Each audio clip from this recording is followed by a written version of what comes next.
His last 13 games, he's averaging almost 35 a game in the playoffs. And it's funny, Dwyane Wade bought a piece of the Jazz because when you watch Mitchell, there's a lot of Wade 2.0 stuff going on. Donovan Mitchell is becoming that kind of guy where like the tide sort of shifts against his team and he's like, all right, give me the ball. I'm going to make something happen. And to me, that's the truest mark of a superstar.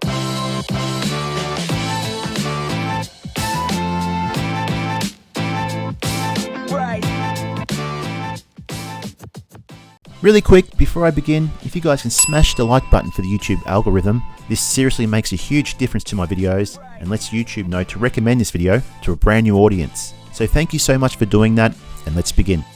Utah Clips, Mitchell, 37. His last 13 games, he's averaging almost 35 a game in the playoffs. His last 13 playoff games with over 50, 45, 90, all the splits and stuff. And it's funny, Dwyane Wade bought a piece of the Jazz because when you watch Mitchell, there's a lot of Wade 2.0 stuff going on. No Mike Conley tonight. He got to do his whole on the show thing. Then the Clips tried to adjust. They tried to shut it down. Utah made 23s and they win. But the Mitchell Wade thing, I was thinking about it a lot today. What do you see? What do you think of that comparison? You know, I think it's an apt comparison, but the difference is that while DWade was a guy who would live at the free throw line, which is I thought what Donovan Mitchell would progress to, but instead he's gotten his efficiency better by just becoming a knockdown, pull-up, three-point shooter, right? Like in the first quarter, he's coming off of screens completely clean and just rising and firing, and it's pure. It's not even touching the rim.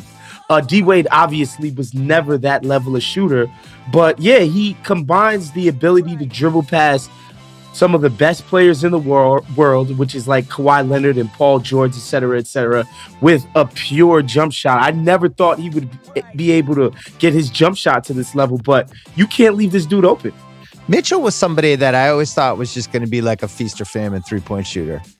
It seems like something has shifted with that, where I'm starting to think it's going in when he's shooting it. I didn't always feel that way. I always felt like he was more of a heat check three guy. But now, man, if he adds that inside-outside game and the power and the athleticism he has, the Clippers basically had to play Beverly in the second half, even though he's a zero offensively, just to try to get some sort of handle on the Mitchell thing. But yeah, I think the evolutionary Wade thing, which people have been talking about that for 2 years.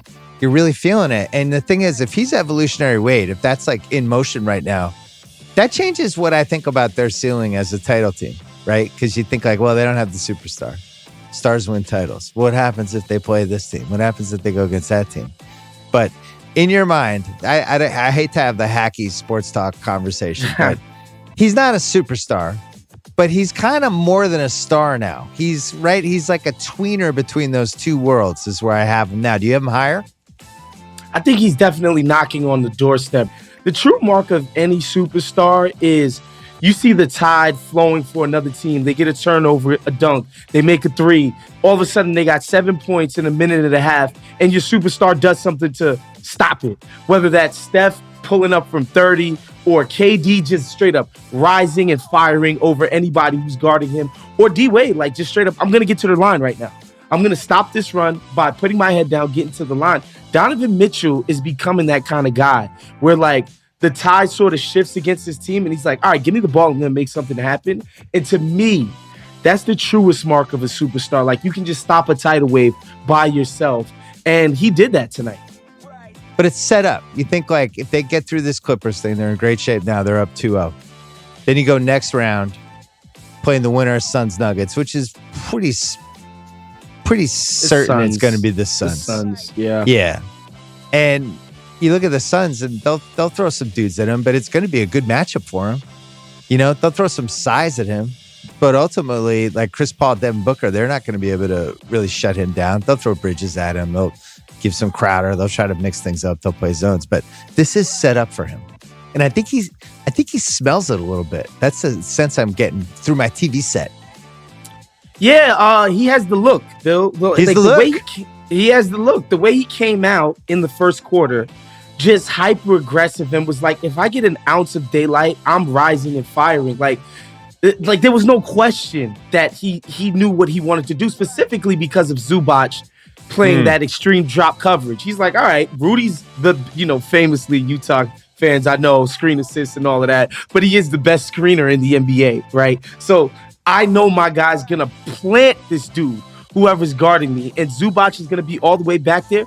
I have the confidence that I can make the shot, and he came out and he did that. And also, Bill, I think most importantly, it's not just that he wants to do it and that he has the talent, is that the amount of shooting and spacing they could surround this dude with around that Rudy pick and roll is like none other. They're not going to go down this year because they made brick after brick after brick after brick like they did for so many postseasons in a row. This team can score. They put the ball in the hoop. And so the pieces fit around him. Hopefully Conley can come back and give them some modicum of a secondary creator / ball handler so that Mitchell isn't wearing down at the ends of games because he's being completely relied upon for perimeter shot creation. I think it's just he wants it.